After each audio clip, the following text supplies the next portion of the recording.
Sir over thinking से means उसे ख़त्म कैसे करें? ओवर थिंकिंग का जो युवा है वो फियर से परेशान नहीं है, वो ओवर थिंकिंग से परेशान है। See, a lot of time we are sad or unhappy because our mind is overthinking. Over thinking एक ऐसा स्लो पॉइजन है जो धीरे धीरे हमारे दिमाग को लकवाग्रस्त करता है। ये दीमक की तरह काम करता है। धीरे धीरे हमारे दिमाग की सोचने की शक्ति खत्म करता है। इसके बाद हमारा जीवन खत्म करता है। लगातार सोचना, स्ट्रेस लेना आज ये हर एक यूथ की समस्या बन गया है। ओवर थिंकिंग एक जाल के रूप में काम करता है, जहां पर अगर आप फंस गए एक बार तो आप वहीं पर उछलते रहते हैं, इससे बाहर नहीं निकल सकते आप। ओवर थिंकिंग कैसे मनुष्य के जीवन को खत्म करता है, ये एक स्टोरी से मैं आपको बताता हूँ। उदाहरण देकर आपको मैं समझाता हूँ कैसे ये एक खरपतवार की तरह काम करता है, जो कि धीरे धीरे हरे भरे जीवन को नष्ट कर देता है। एक गांव में रहने वाला एक नौजवान लड़का अपनी पुरानी यादों को न भूल पाने और एक चीज के बारे में सोचने की आदत से परेशान था। अगर उसे कोई कुछ कह देता या फिर उसके साथ थोड़ा सा भी कुछ गलत हो जाता तो बस वो उसी के बारे में पूरा दिन सोचता रहता था। अपने दिमाग में उसी से संबंधित सारी ख्याली पुलाव बनाता रहता था। अपने साथ हुई किसी भी दुर्घटना के लिए या तो वो किस्मत को दोष देता या तो फिर भगवान को कोसता। फिर अपने मन में उस इंसान से बदला लेने के लिए ख्याली पुलाव बनाता रहता था।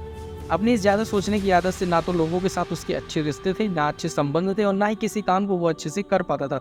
वह हर समय मानसिक तनाव की स्थिति में ही बना रहता था। उसकी इस प्रकार की हालत स्थिति को देखते हुए उसके एक मित्र ने उसे सलाह दी कि यहीं पास में ही एक बौद्ध मठ है जहाँ एक जैन मास्टर रहते हैं। जैन मास्टर मतलब एक बौद्ध भिक्षु यहाँ पर रहते हैं। तुम उनके पास जाओ, वो तुम्हारी इस मानसिक समस्या का समाधान जरूर बताएंगे। वह लड़का करता क्या, वो अपनी इस परिस्थिति से सोचने की आदत से परेशान था। अपनी वो इस समस्या को लेकर उस बौद्ध मठ में जाता है और जैन मास्टर को अपनी सारी समस्या सुनाता है। जैन मास्टर उसकी सारी समस्या को इत्मीनान से सुनते हैं और इसके बाद बिना कुछ कहे वहाँ से उठकर और अपने आश्रम के अंदर जाने लगते हैं। लड़के की सारी समस्या सुनने के बाद जैन मास्टर को वहाँ से उठकर बिना उत्तर दिए चले जाना लड़के को थोड़ा सा अजीब लगा, लेकिन फिर भी वो वहीं पर बैठा रहा। थोड़ी देर के बाद वो देखता है कि जैन मास्टर आश्रम से बाहर आते हैं और अपने हाथ में एक पानी का गिलास लेकर आते हैं और वो लाकर उस लड़के से पूछते हैं कि इसमें कितना वजन है। उस लड़के ने उत्तर दिया बहुत ही कम। तो जैन मास्टर कहते हैं अगर मैं इसे थोड़ी देर तक अपने हाथ में पकड़ कर रखूँ तो क्या होगा। लड़के ने कहा कुछ नहीं होगा। फिर बौद्ध भिक्षु ने पूछा कि अगर मैं इसी गिलास को 1 घंटे तक अपने हाथ में पकड़ कर रखूँ तो क्या होगा। लड़के ने उत्तर दिया कि थोड़ा सा आपके हाथ में दर्द होना शुरू हो जाएगा। इसके बाद जैन मास्टर ने कहा बिल्कुल ठीक कह रहे हो, अगर मैं इसे पूरा दिन पकड़ कर रखूँ तो क्या होगा। लड़के ने उत्तर दिया कि आपका हाथ शून्य हो जाएगा और हो सकता है कि आपको लकवा भी मार जाए हाथ में, आपकी मांसपेशियों में तनाव आना शुरू हो जाएगा। बौद्ध भिक्षु ने कहा बिल्कुल सही, तुमने सही जवाब दिया, लेकिन ये बताओ कि क्या इस दौरान इस ग्लास का वजन बढ़ा, क्या इसमें कोई परिवर्तन हुआ। लड़के ने कहा नहीं, इसमें तो कोई भी वजन नहीं बढ़ा, इसका तो वजन वैसा ही है जैसा पहले था। जैन मास्टर ने कहा अगर मुझे इससे छुटकारा पाना है तो मैं क्या करूं।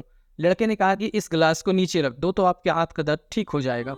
जैन मास्टर ने कहा तुमने बिल्कुल सही कहा, हमारे जीवन की परेशानियां भी ऐसी ही होती हैं। वो छोटी छोटी तो होती हैं, लेकिन हमेशा उन्हीं के बारे में सोचते रहना, उन्हीं में उलझ कर रह जाना, आगे कुछ काम ना करना या फिर आगे की चीज़ों को लेकर विचार ना करना, उसी ख्याल को बार बार दिमाग में दोहराना, ये हमारे आगे बढ़ने के मार्ग में बाधा पैदा करता है। हम इन्हीं चीज़ों में फंसकर पागल हो जाते हैं और ये धीरे धीरे हमारे दिमाग की उपज शक्ति को ख़त्म करने लगती हैं। अगर तुम अपने अतीत को लेकर बैठे रहोगे तो तुम अपने भविष्य को कभी भी नहीं सुधार पाओगे। इसलिए अतीत की गलतियों से सीख लो और अपने वर्तमान में होने वाले काम को लेकर एक योजना बनाओ और उसके लिए आगे बढ़ो।